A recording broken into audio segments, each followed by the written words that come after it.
at a high level, you will be our starting quarterback, period.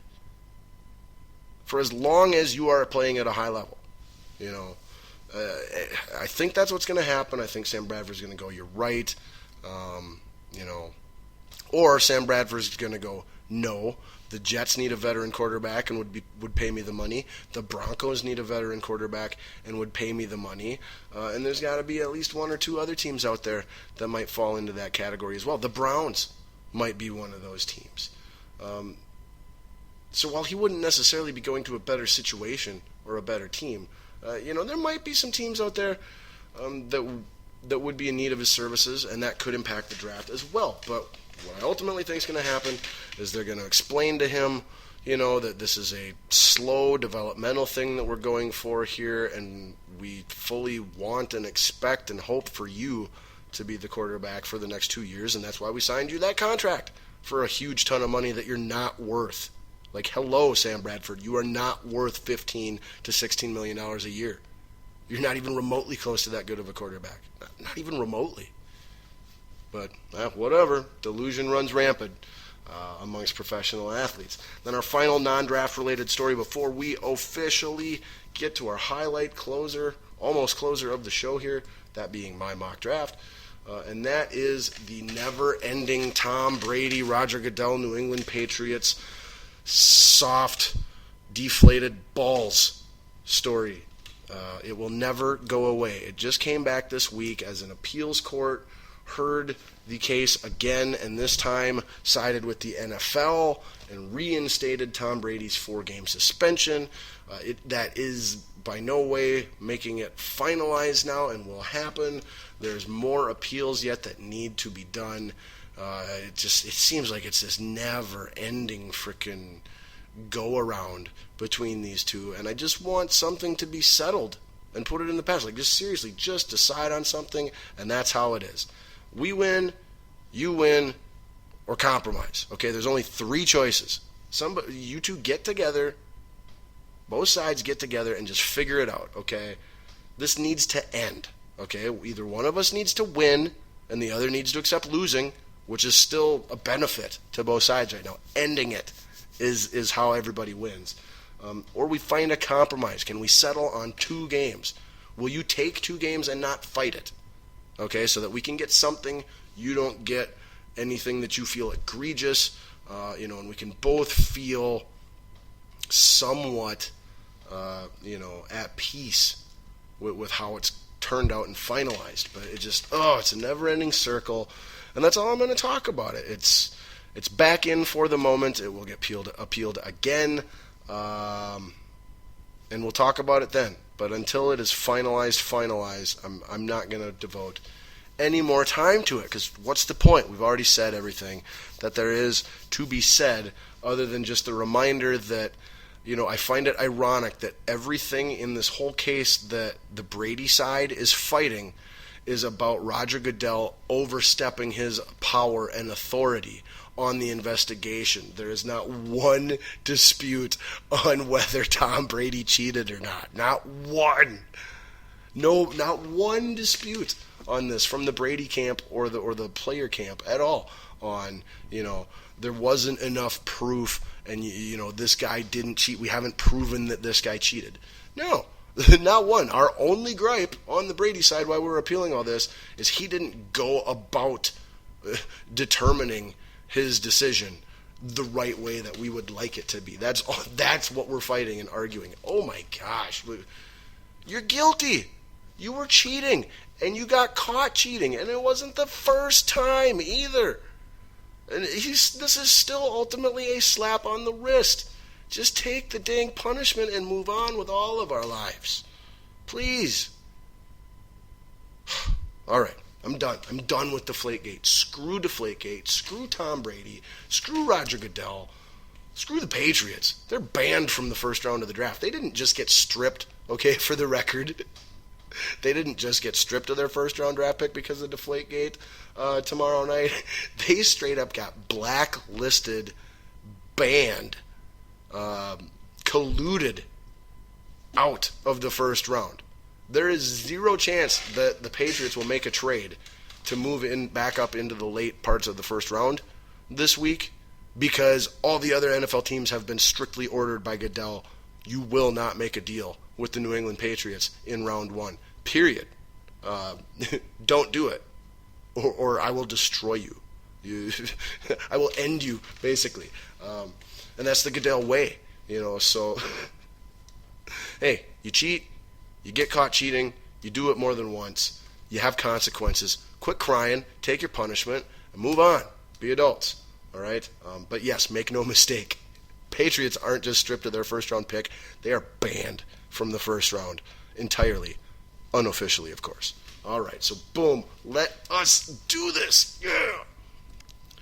Ladies and gentlemen, welcome to the 2016 Balls Deep Mock NFL Draft.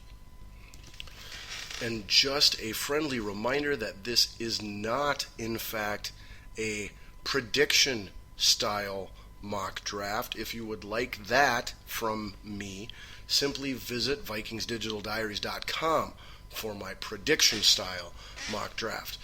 This mock draft will be conducted GM style, where yours truly, Scotty Ball, will be acting as GM for all 31 teams allowed to pick in this year's first round of the NFL draft. So you will not necessarily get the picks in the order that I think they will happen. You will get the picks the way that I think they should happen if every team in the league was run by a football genius like myself. And with that, the Los Angeles Rams are on the clock. Now, the Rams acquired the number one overall pick in the 2016 NFL Draft by making a major trade with the Tennessee Titans, who had originally earned the number one overall pick in the draft by losing the most regular season games last year. But the Los Angeles Rams, needing a quarterback and seeing two quarterbacks that would go at the top of this draft somewhere, made an almost unprecedentedly large leap from 15 all the way up to 1. The Titans, with many, many needs on a young rebuilding team, I felt it was the absolute perfect scenario for them, and a win for them. Don't be surprised if Tennessee trades back up from 15 in the first round with some of those extra picks they got to get whatever player they coveted the most walking out with the first round. It just clearly wasn't anyone that was, a mention or a contender for that number one overall pick amongst non-quarterbacks, being tackle Laramie Tunsil, defensive lineman DeForest Buckner, and defensive back Jalen Ramsey, And then, of course, not to be outdone, the Cleveland Browns traded away the second pick to move to the A spot and swap with the Philadelphia Eagles, who decided that they wanted one of the top two quarterbacks as well in this draft. A much more normal-sized move and trade at the top of the draft there, but a brilliant move for Cleveland as well. But we are on the LA Rams' first pick on the clock here.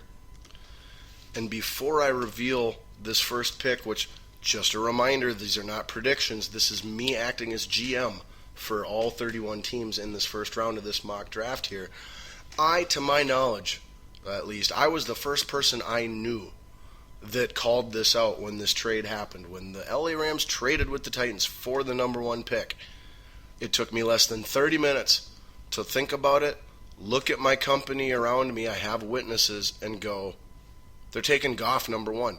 I know it. That's who they traded for. They traded to take Goff number one. Why? Well, they need a quarterback, but Wentz is the number one rated quarterback. Why Goff? Goff was the number one rated quarterback throughout the entire college football season. When it came to measurables and just a little bit of downgrade in performance is where he got dropped to, is he number one or should he be in the 2 or 3 range? But we take into consideration that he is ready to start now. Wentz is considered to be more of a developmental project. Goff has lots of playing experience and is a lifelong resident of the state of California, where he played high school ball and his college ball. So, You're moving a team from St. Louis to Los Angeles for the first year. You have no quarterback. What better choice could you make than a rookie who everybody is familiar with, who your whole entire fan base already knows and loves, and will support through a little bit of early struggle, probably too, because of that. So, without question, the first pick in the NFL draft selected by the Los Angeles Rams is Jared Goff, quarterback out of California. And the reasons that they take Goff over Wentz are simple and obvious. And that's why I was, like I said, I was the first person on this. Everybody for a week was saying Wentz yet. Not me.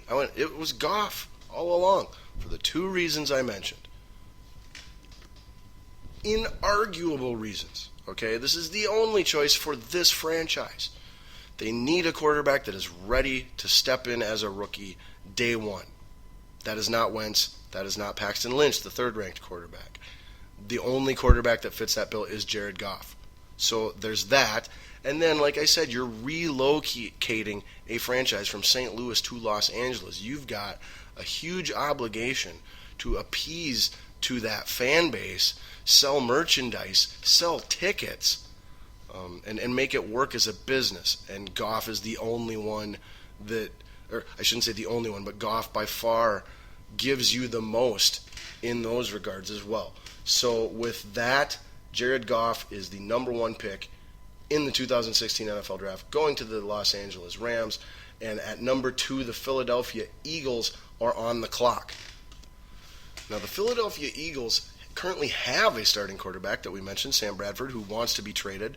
But he is they are in a perfect situation to draft a quarterback and sit him for half a year, even 2 years. The perfect situation. Granted, when they were at 8, they were not looking Paxton Lynch. They were hoping maybe Goff falls if they were looking quarterback. Otherwise, they were looking to address some of their other needs. They could upgrade at offensive line. They could upgrade at running back. And they definitely need to upgrade on defense, primarily in the secondary, but pretty much at every level to some extent. But you don't trade up from 8 to 2 to go defense or offensive line. You make that trade to get the future franchise quarterback of your team, hopefully. And with that being said, the obvious choice, the right choice, and what will be the choice here for the Philadelphia Eagles, at number 2, Carson Wentz, quarterback from North Dakota State University. The difference between the two quarterbacks, as I have mentioned, Carson Wentz has the higher potential, the bigger ceiling of how good he could be based off of hand size, body size, athleticism, arm strength, all those things. Goff is more ready right now and is a safer player right now. And he's actually not that undersized compared to Carson Wentz. Everybody says Carson Wentz is this big, prototypical body of a quarterback, and that Goff isn't. Well, if you look at the numbers, Goff is only 1 inch shorter than Wentz. We're talking 6'4" and 6'3", and Goff is only 20 pounds lighter than Wentz, who that inch of height alone should count for 5 to 10 of those pounds. So the only place where Goff doesn't have the size is the hand size, which measures out at the smallest acceptable size of 9 inches flat. And he did have a major problem fumbling the ball. He committed 23 fumbles just this past season alone. So taking snaps under center, which is also something he's not used to, as well as just hanging on the ball when being under pressure and even executing handoffs.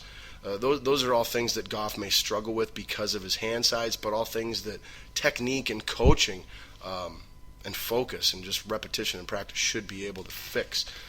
So that is why Goff goes 1 and Wentz goes 2, is because the teams that are sitting there, those are the right situations for those teams and the right situations for those players to succeed. Moving on now, at number 3, we have the San Diego Chargers on the clock, and we will see now the draft gets interesting as we have real choice and parity for the first time in this draft. Now, the reason that San Diego is uber intriguing here at the 3rd pick is a combination of reasons. A, they have several different team needs that they could address here in the first round.